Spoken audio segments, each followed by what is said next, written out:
Aleluia, glória a Deus. Irmãos, a gente continua nessa noite uma mensagem que começamos semana passada. E é sempre um grande privilégio estar aqui. Um privilégio estar com vocês, com a Igreja Viva do Senhor, reunidos no nome do Senhor. Por quê? Porque existe uma mesa posta diante de nós, há um banquete espiritual diante de nós, todas as vezes que a gente se reúne em nome do Senhor. A palavra do Senhor nos diz que Jesus Cristo é o pão vivo que desceu do céu e Ele é aquele que mata a nossa fome. Jesus Cristo também é a água que sacia a nossa sede e não somente mata a nossa sede, mas também nos torna fonte a jorrar para a vida eterna. E o que isso quer dizer?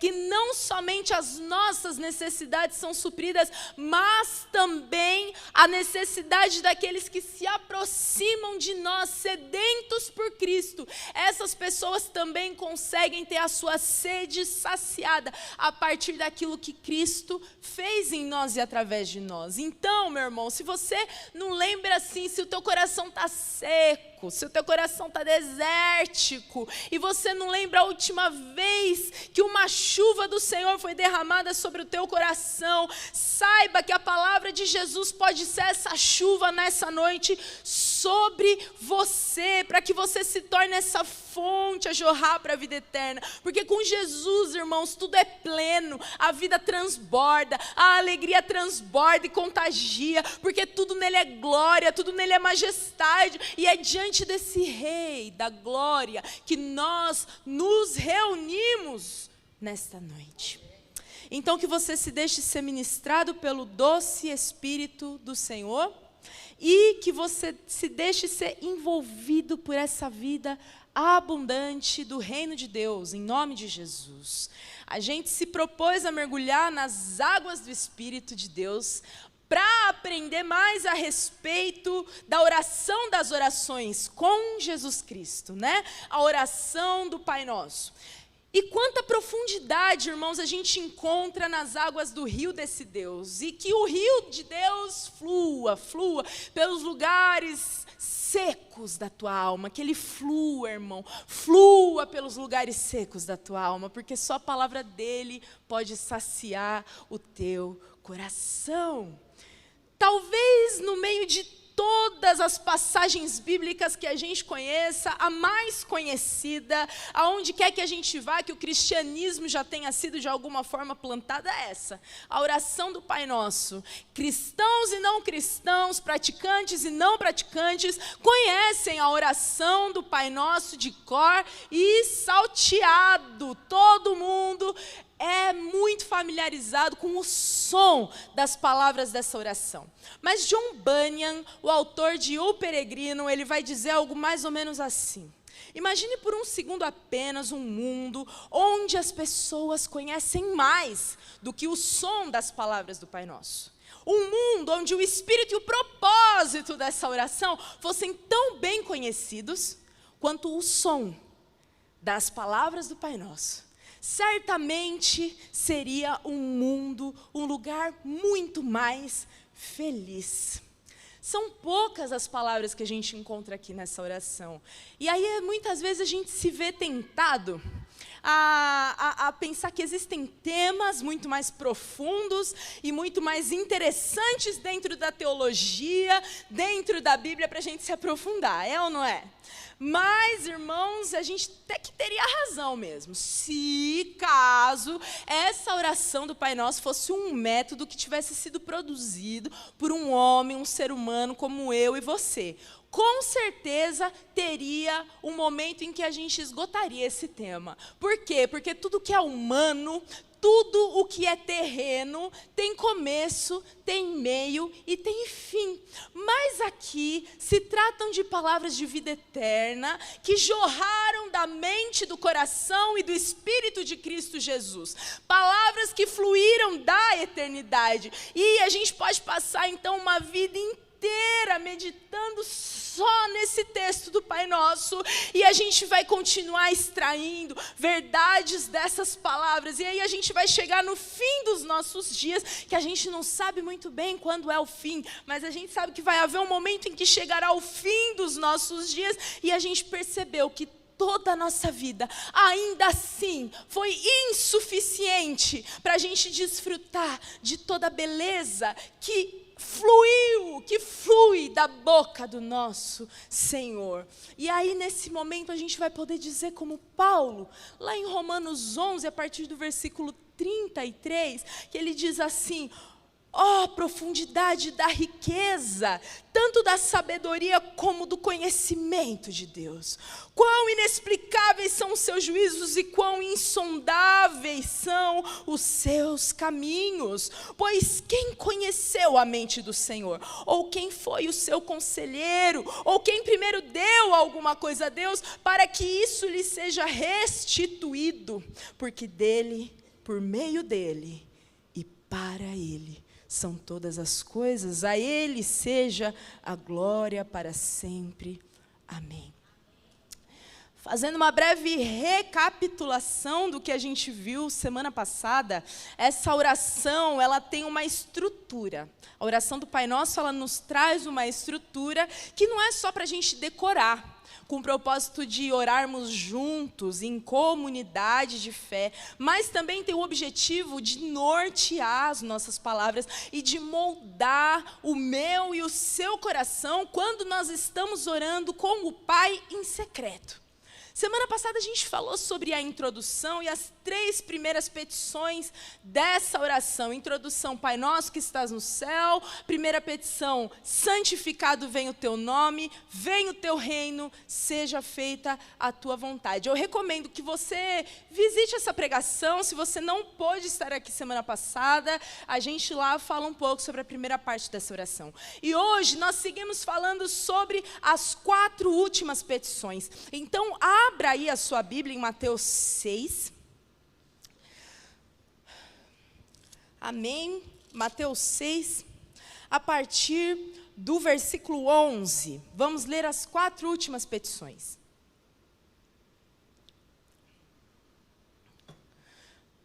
Amém? O pão nosso de cada dia nos dá hoje. E perdoa-nos as nossas dívidas, assim como nós também perdoamos aos nossos devedores. E não nos deixes cair em tentação, mas livra-nos do mal. Pois teu é o reino, o poder e a glória, para sempre. Amém. Porque se perdoarem aos outros as ofensas deles, também o Pai de vocês que está no céu perdoará vocês. Se, porém, não perdoarem aos outros as ofensas deles, também o Pai de vocês não perdoará as ofensas de vocês. É muito importante que, se você não lembrar de absolutamente nada do que nós pregamos aqui nessas 2 últimas semanas, você lembre de um aspecto fundamental do ensino de Jesus. Esse aspecto precisa entrar nos seus ouvidos e encontrar uma terra boa no seu coração, no meu coração, para que nunca mais saia. Aqui, quando a gente aprende a orar com Jesus, Ele nos mostra qual deve ser a prioridade do discípulo em suas orações. Prioridade. A prioridade do discípulo não são as suas carências e nem as suas vontades. Quando a gente ora, a nossa prioridade não deve ser as nossas necessidades pessoais, por mais urgentes que elas sejam. A prioridade de um discípulo ao orar não tem a ver com a nossa própria preservação ou com os benefícios que a gente talvez possa receber. É Deus a prioridade do discípulo quando a gente ora. A gente aprende com Jesus que santificado seja o teu nome. Os discípulos oram para ter zelo pela santidade de Deus. Venha ao teu reino. Os discípulos oram pela plena manifestação do reino de Deus, e seja feita a tua vontade assim na terra como nos céus. Por quê? Porque a vontade do Senhor estabelecida entre os homens é a prioridade dos discípulos. É disso que vão se tratar as 3 primeiras primeiras petições, nós, discípulos do Senhor, desejamos que o Senhor cresça e domine sobre todas as coisas. Por quê, irmãos? Porque Deus, Ele não é apenas o autor da minha e da tua história. Deus não é só o autor, o criador da minha e da tua história, como alguém que fez todas as coisas e se retirou para um bom lugar e deixou a gente aqui para resolver tudo. Não, o Senhor também é o único protagonista dessa história, porque dele, por ele e para ele são todas as coisas. Então o discípulo, ao orar, prioriza as coisas de Deus, a despeito das suas. A glória de Deus e somente a glória de Deus. A vontade de Deus e somente a vontade de Deus. A manifestação plena do reino de Deus. E não o desejo de construir um reino próprio para si mesmo. Em nossas orações, a gente precisa lembrar dos interesses do Senhor. E os interesses do Senhor devem ser a nossa prioridade. Em seguida, a gente vai encontrar uma série com 4 petições que vão tratar das necessidades básicas do discípulo para assegurar a minha e a sua sobrevivência. E como a gente disse semana passada, esse ensino de Jesus a respeito de oração está bem no meio do Sermão do Monte, o mesmo sermão que Jesus inaugura com as seguintes palavras, lá em Mateus 5:3. Bem-aventurados os pobres em espírito, porque deles é o reino dos céus. E quem é o pobre em espírito? O pobre em espírito é aquele que, ao contemplar a majestade de Deus, do Rei dos Reis, consegue reconhecer a sua própria condição de miséria diante da glória dele. Isaías, no capítulo 6, quando ele está ali retirado em um momento de oração e de repente ele tem a visão do trono de Deus e o Senhor assentado sobre este alto e sublime trono com as abas majestosas das suas vestes enchendo todo o templo. Isaías neste momento não faz nada senão enxergar a sua própria miséria e clamar agonizante: ai de mim, porque sou um homem de lábios impuros e habito no meio de um povo de impuros lábios, e os meus olhos viram o Rei, o Senhor dos exércitos. Então o pobre em espírito é aquele que, ao enxergar a majestade e a glória e a condição de miséria, o pobre em espírito não é necessariamente aquele que não possui bens ou riquezas, mas o pobre em espírito é aquele que, mesmo tendo muito dinheiro, ele entendeu que nem todo o dinheiro do mundo seria capaz de comprar para ele um lugar no reino dos céus. O que torna este homem, mesmo cheio de dinheiro, posses, influência, bens, um miserável. Pensar no pobre de espírito me fez lembrar de um filme que todo mundo aqui já deve ter assistido. Na versão mais antiga, aqueles que têm mais tempo de vida nessa terra. Na versão mais recente, aqueles que têm menos tempo. Fantástica Fábrica de Chocolate. Quem aqui já assistiu esse filme? Todo mundo já assistiu esse filme. Oi? Nas 2 versões. E o que aquele filme mostra? Basicamente, resumidamente, que as crianças que de alguma maneira tinham recursos para conquistar o desejado bilhete dourado, elas acabam não dando devido valor para aquilo. E ao longo do caminho, ao longo da visita lá na fábrica de chocolate, ao longo do percurso, elas vão ficando para trás. Elas vão ficando pelo caminho. Mas aquele menininho pobre, que sabia que nunca teria nenhuma condição de conquistar esse bilhete dourado e, de uma maneira inesperada, acaba sendo contemplado dessa graça, ele vai desfrutar desse prêmio com muito mais intensidade e muito mais graciosamente que todos os outros. O pobre em espírito, fazendo uma paráfrase, fazendo uma comparação com esse menininho do filme, é aquele que sabe bem que tudo o que ele tinha recebido, tudo o que ele merecia pelos seus atos. O seu único salário era a morte. Ele estava destinado a uma eternidade distante da fonte da vida. Ele não tinha mais esperança. O pobre em espírito sabe que já nasceu com uma sentença de morte sobre os seus ombros e que nada que ele fizesse seria capaz de mudar essa sentença. O pobre em espírito, ele até consegue sonhar lá distante, com um ambiente que seja de paz, que seja de delícias, mas ele entende que ele nunca conseguiria entrar ali por conta própria. Mas um dia, quando ele ouve a notícia que o rei estava passando, ele dá um jeito de vê-lo, mesmo que fosse a distância, subindo em uma árvore apenas para ver o rei passar. E ali naquele momento, quando ele desejava ver ao rei, é o rei quem o vê. E diz: Zaqueu, desce daí, porque hoje eu vou pousar na tua casa. O rei do universo vindo sentar à mesa comigo, na minha casa. Eu não sou digno. Eu não tinha nada. Eu não tinha como chegar até ele. Eu não merecia. Não existia possibilidade disso acontecer. Mas um dia, ele olhou nos meus olhos e me chamou de amigo. Do que é que eu vou reclamar depois disso? Da fome? Da nudez?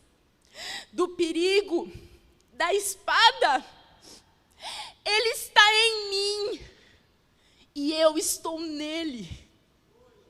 Eu não tinha nada e eu recebi tudo sem nem merecer. O que é que me faz falta depois de um encontro como esses? Eu não tinha nada. Então hoje, ao pedir pão para Deus, esse pão que engloba não simplesmente a comida, mas tudo aquilo que é necessidade básica para o meu corpo físico. Ao pedir o pão diário para Deus, eu estou declarando que esse pão é mais que suficiente e cumpre o objetivo de suprir o meu corpo, a minha existência, para que através de mim o seu nome seja santificado.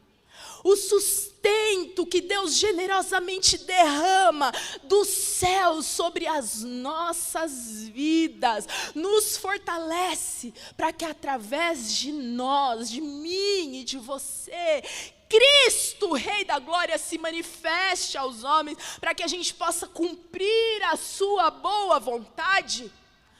Você, Senhor, pousou na minha casa, e esse foi o maior dos milagres. Abrindo um breve parêntese aqui. Quando a gente vai receber uma visita muito importante em casa,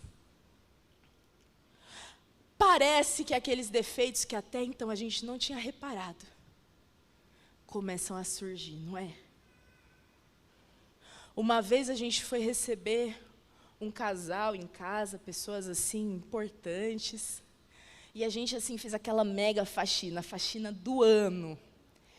Passamos sabão no chão, esfregamos e tudo, coisa linda.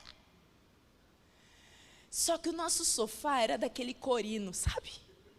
Corino Casas Bahia, que depois de uns 2 anos dá umas rasgadinhas nas costas, no cotovelo. Aquele lá. E aí a gente arranjou umas mantas para dar uma disfarçada ali, a decoração no ambiente e tal. E aí tinha um lugar que a manta não ia cobrir. Então a gente colocou uma almofadinha ali. Fica aí a almofadinha.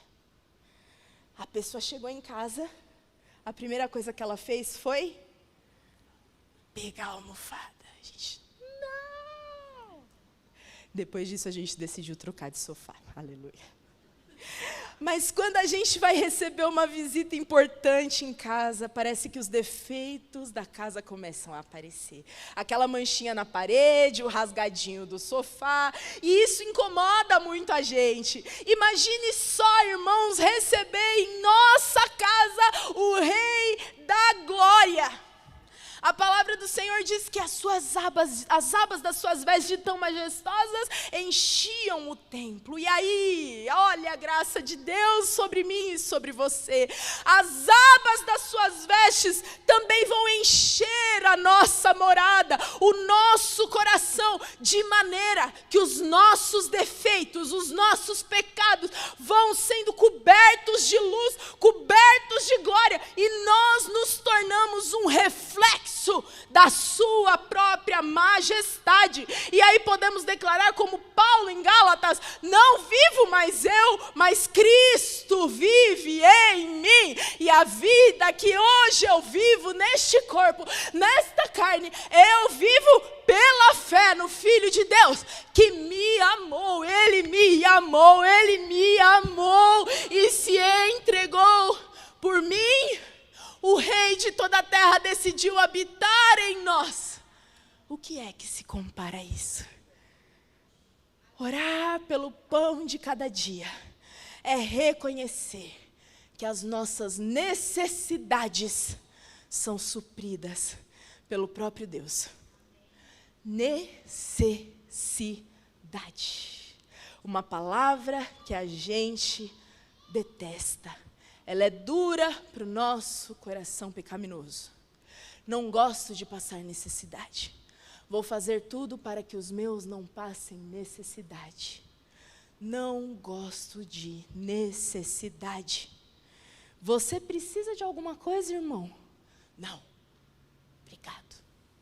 Se precisar, me liga. Alguém ligou pedindo alguma vez? Não, fica só um maneirismo, uma forma de falar, né? Se você precisar de alguma coisa, pode chamar. Nunca nosso telefone toca. Nós não gostamos de depender. Não gostamos de sentir necessidade. Mas o fato de nós termos necessidades nos lembra que nós somos insuficientes. Muitas vezes trabalhamos e lutamos para nos tornarmos cada vez mais autossuficientes. Mas o que Jesus nos ensina nessa oração do Pai Nosso é que nós somos insuficientes. E isso nos faz dependentes. A gente costuma ouvir isso e falar isso. Não gosto de depender de ninguém. Eu não gosto de dar trabalho. Eu não gosto de depender. E mesmo que a gente não perceba isso, muitas vezes incluímos o próprio Deus nesse nosso desafeto, nessa nossa necessidade. A gente não gosta nem mesmo de se sentir dependente de Deus. E essa é uma herança que nós carregamos desde o jardim. O primeiro homem e a primeira mulher decidiram ser autossuficientes. E desde então nós carregamos essa carga sobre nós. Mas Deus, sendo tão rico em misericórdia e amor, nos criou dependentes, insuficientes e com todo tipo de necessidade. Então aqui Cristo resume tudo em 4. Necessidades de provisão, de perdão, de ajuda pelo livramento e de livramento do mal. Antes da gente sentir falta de qualquer coisa como humanidade, Ele já tinha providenciado tudo. E a gente sente falta. Nós somos extremamente frágeis.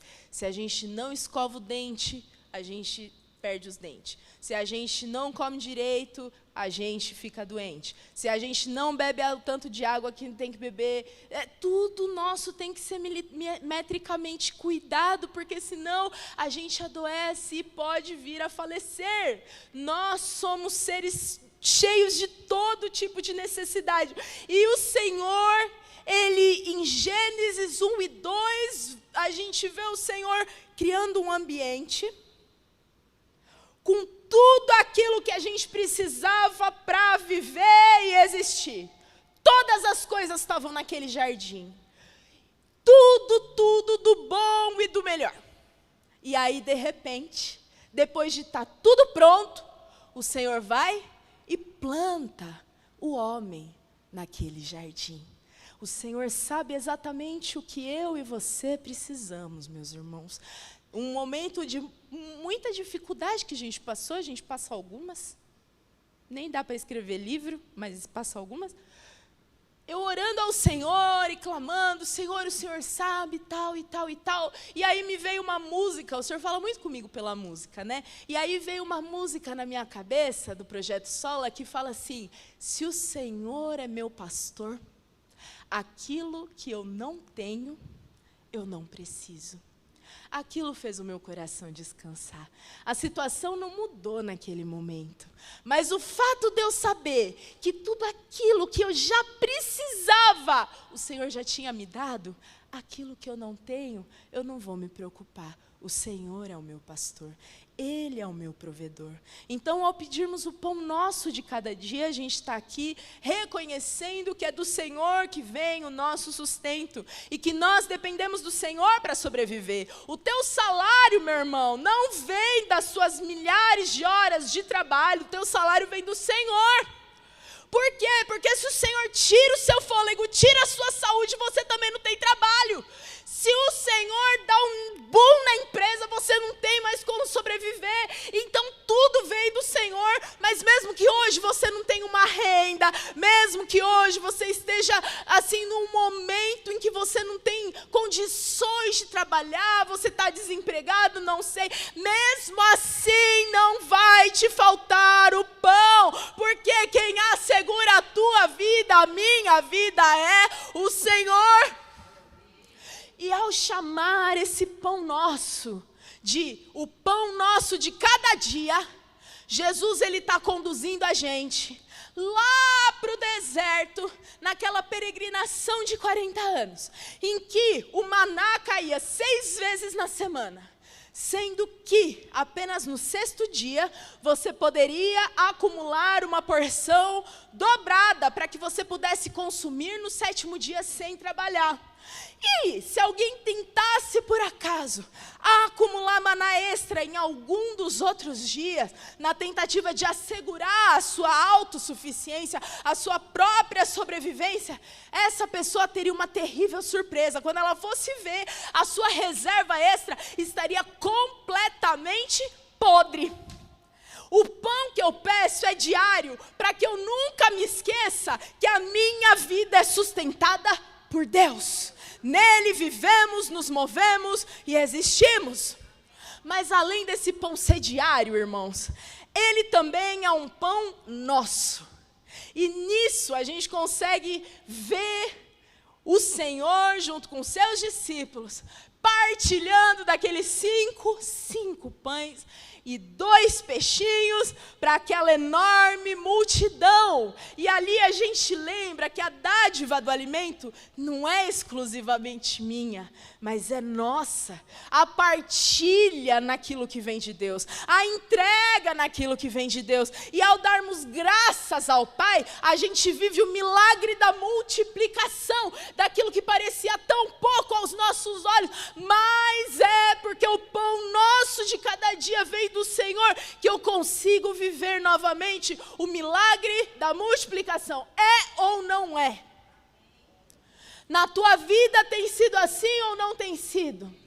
Quantas vezes você vai no mercado e você fica chocado com o preço das coisas, tem que diminuir quantidade, tem que diminuir qualidade e ainda assim parece que não chega no final do mês. Se você se mata de fazer conta, você pode usar todas as fórmulas possíveis, não parece que vai dar, mas de alguma maneira o Senhor tem feito você viver dia após dia. E ainda dizemos nos corredores aí da igreja, estou precisando de uma dieta, porque a coisa tá difícil. Como que a gente precisa fazer dieta se nem mesmo a gente tinha condição de chegar até o fim do mês? Estamos tudo ovelha gordinha, glórias a Deus que nos dá o pão de cada dia, aleluia. Mas a gente não necessita só dos recursos para o nosso corpo físico.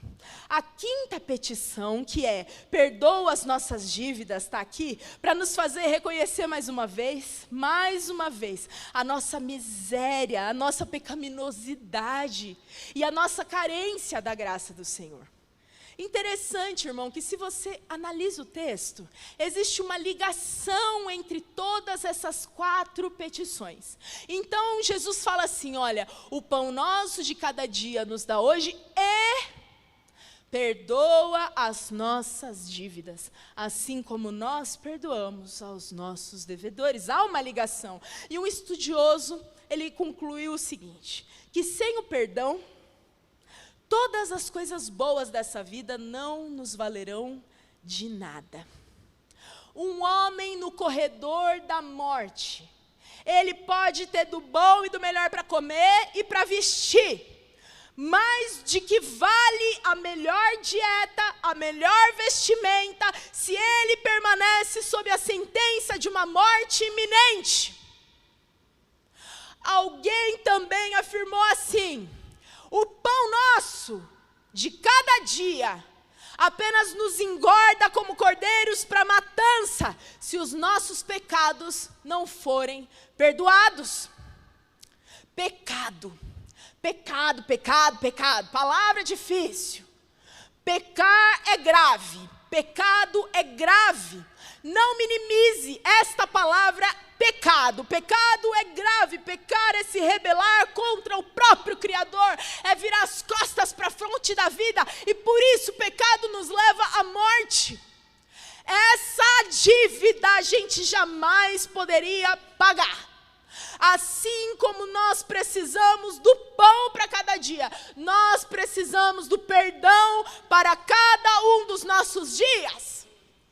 Mas esse perdão, ele vem com uma condição. Perdoa as nossas dívidas, assim como perdoamos aos nossos devedores. E aí, há uma parábola de Jesus, em Mateus 18, 23 a 35. Eu não vou ler a parábola toda, mas anote e leia na sua casa. Essa parábola, ela conta a história do servo que não queria perdoar. Vamos ler, vai. Então, vamos ler tudo a partir do versículo 21. Pedro, foi falado sobre Pedro aqui hoje. Aproximando-se, perguntou a Jesus, Senhor, quantas vezes meu irmão pecará contra mim que eu lhe perdoe? Até 7 vezes? Jesus respondeu, não digo a você que perdoe até 7 vezes, mas até 70 vezes 7. E isso remete a um texto lá de Gênesis 4, 24. Quem gosta de estudar a Bíblia, depois vai lá que você vai ver a história de Lameque, descendente de Caim. Continuando a leitura. Por isso o reino dos céus é semelhante a um rei que resolveu ajustar contas com os seus servos. E, passando a fazê-lo, trouxeram-lhe um que lhe devia 10.000 talentos. Grave aí esse número, 10.000 talentos. Não tendo ele, porém, com que pagar, o senhor desse servo ordenou que fossem vendidos ele, a mulher, os filhos e tudo que possuía, e que assim a dívida fosse paga. Então o servo, caindo aos pés dele, implorava, tenha paciência comigo e pagarei tudo ao Senhor.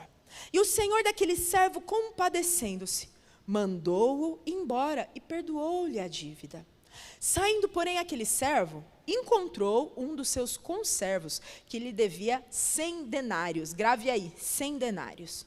Agarrando-o, começou a sufocá-lo, dizendo, pague-me o que você me deve. Então o seu conservo, caindo aos pés dele, pedia, tenha paciência comigo e pagarei tudo a você. Ele, porém, que tinha acabado de ser perdoado, não quis.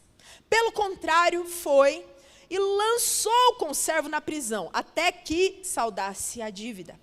Vendo seus companheiros o que havia acontecido, ficaram muito tristes e foram relatar ao seu senhor tudo o que havia acontecido. Então, o senhor, chamando aquele servo, lhe disse: servo malvado, eu lhe perdoei aquela dívida toda porque você me implorou. Será que você também não devia ter compaixão do seu conservo, assim como eu tive compaixão de você? E indignando-se, o Senhor entregou aquele servo aos carrascos até que lhe pagasse toda a dívida. Assim também, o meu Pai que está no céu fará com vocês, se do íntimo não perdoarem cada um a seu irmão. O reino dos céus é semelhante a esse rei que decidiu ajustar as suas contas com os seus servos. Um devia 10.000 talentos. O que é isso? 10.000 talentos, é equivalente a entre 60 e 100 milhões de denários. O conservo devia 100 denários para ele. Ele devia entre 60 e 100 milhões de denários ao rei. Um denário é igual a um dia de trabalho. Esse servo devia em torno de 100 milhões de dias de trabalho a este rei. Algumas estimativas vão sugerir que, para a época, esse valor ele está em torno de 12 milhões de dólares. Mas com a inflação... Ai, que chique, eu copiei isso aqui, tá? Eu não sei nada disso. Mas com a inflação, com a flutuação do preço dos metais preciosos, isso poderia variar até 1 bilhão de dólares em moeda atual. A lei mandava que a casa desse servo, junto com a sua família, junto com seus bens, fossem dados ao rei. E ele seria um escravo sem direito, sem vez e sem voz. E mesmo assim, a sua dívida não seria saldada, porque essa dívida era uma dívida impossível de ser saldada. Mas diante das súplicas, o rei decide perdoar a dívida, perdão, né, que a gente brinca, aquele clichêzão, né, a perda grande. O rei perdoa e fica com prejuízo. Mas esse servo que tinha uma dívida impagável, perdoada, não retribuiu o favor ao seu semelhante, o conservo, que devia apenas 100 denários. Ele devia 100 milhões e foi perdoado. O conservo devia 100 e ele não queria perdoar. Uma dívida infinitamente inferior não foi perdoada, quando uma dívida infinitamente superior havia sido perdoada. Aqueles que receberam compaixão do Rei dos Reis, irmãos, misericórdia por uma dívida imperdoável. A minha dívida e a sua dívida eram impagáveis. Impagáveis. Impagáveis. E o Senhor nos perdoou. Aqueles que recebem compaixão do rei não podem não ter compaixão e misericórdia com o próximo. Por isso a quinta petição vai lembrar a gente que o perdão que a gente oferece ao nosso próximo, por pior que seja aquilo que ele fez contra nós, o perdão que nós oferecemos ao nosso próximo, ainda assim será infinitamente menor do que o perdão que o Senhor ofereceu para nós. E é por isso que nesse texto de Mateus 6, o Senhor termina declarando o quê? Que se vocês perdoarem as ofensas deles, também o Pai de vocês que está no céu perdoará vocês. Mas se vocês não perdoarem as ofensas deles, também o Pai que está nos céus não perdoará as ofensas de vocês. Porque aquilo que o Senhor pagou no meu lugar foi muito mais alto do que eu poderia pagar no lugar do meu irmão. Eu preciso viver uma vida de compaixão e misericórdia. Oramos aqui essa oração do Pai Nosso com Jesus, que era o inocente. Jesus era o inocente, completamente constrangidos. Por quê? Porque aquele que não tinha pecado nenhum, se fez pecado no meu lugar. Jesus assumiu o meu prejuízo. Perdoar é uma norma, é uma ordem e uma condição para sermos perdoados. E por fim, as duas últimas petições também vão possuir uma ligação. Não nos deixes cair em tentação, mas livra-nos do mal. Tentação vai ter pelo menos 2 sentidos dentro da Bíblia. O primeiro sentido é de pôr à prova, de testar a força, a capacidade. Tentação. O outro sentido é de incitar a fazer o mal. Tentação. Satanás é o vil tentador, porque o tempo todo ele prepara ciladas, querendo nos incitar a fazer o mal. Mas o Senhor é aquele que prova o meu e o seu coração, para que a gente consiga enxergar onde é que os nossos corações estão. Somos pobres, cegos e nus. E se o Senhor não nos livra da queda, se o Senhor não nos mostra o caminho, quantas vezes a gente já teria trilhado caminhos que aos nossos olhos parecem de vida, mas que o final deles é de morte. Quantas vezes o meu e o seu coração chamam de bem aquilo que o Senhor chama de mal. Dependemos de Deus para que o nosso coração repouse nele, deseje a ele, guarde, confie, descanse nele e faça dele a nossa fonte de satisfação. Não nos deixes cair em tentação. A tentação, ela vai revelar para mim e para você em quem nós temos depositado a nossa força. E também onde é que está o nosso coração. Então não nos deixe cair em tentação, é clamar ao Senhor, a rocha eterna, pedir ao Altíssimo que Ele firme os nossos pés sobre a rocha e que a nossa mente e o nosso coração estejam ligados a Deus. E por fim, a 7ª petição fala do mal. Vez ou outra a gente vai falar aqui no púlpito sobre os nossos 3 principais inimigos. Quem lembra?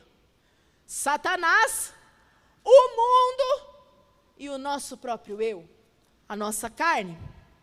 O mal que a gente chama de Satanás está o tempo todo buscando nos tragar, está o tempo todo buscando nos destruir e vai usar o mundo e vai usar a nossa carne como estratégias para nos fazer cair. Por isso o Salmo 124 vai dizer assim: se não fosse o Senhor que esteve ao nosso lado, quando os nossos inimigos se levantaram contra nós, eles nos teriam engolido vivos, quando sua ira se acendeu contra nós. As águas nos teriam submergido e a torrente teria passado por cima de nós. Águas impetuosas teriam passado por cima de nós. Bendito seja o Senhor, que não nos deu por presa aos dentes deles. A nossa alma foi salva como um pássaro do laço dos passarinheiros. Rompeu-se o laço e nós nos vimos livres. O nosso socorro está no nome do Senhor, que fez os céus e a terra. Meus irmãos do louvor, por favor. Meu irmão e minha irmã, queridos irmãos, as nossas vidas são mantidas pelo eterno.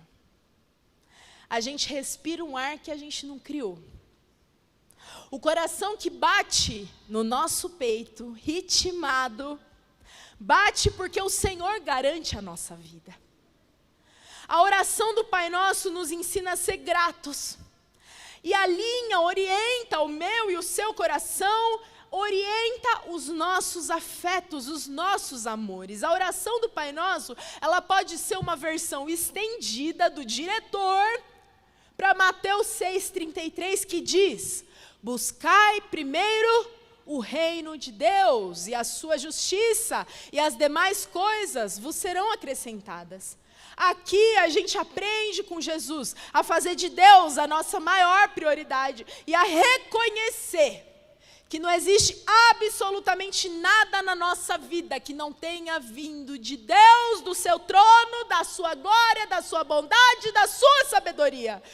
todo bem, aquilo que a gente vê, aquilo que a gente não vê, os pequenos milagres que vão acontecendo ao longo do dia e que muitas vezes passam despercebidos na nossa história. Se eu e você estamos de pé, se nós ainda não fomos tragados pela fúria de Satanás, se nós não fomos entregues às nossas tentações, aos nossos desejos do nosso coração maligno, em tudo isso a gente vê a mão de Deus se mover e nos guardar. Um dia, irmão, irmã, o dono do universo trouxe a sua majestade para dentro dos nossos corações e fez de nós a sua morada. Às vezes a gente pensa que é forte, né? Às vezes a gente pensa que é capaz.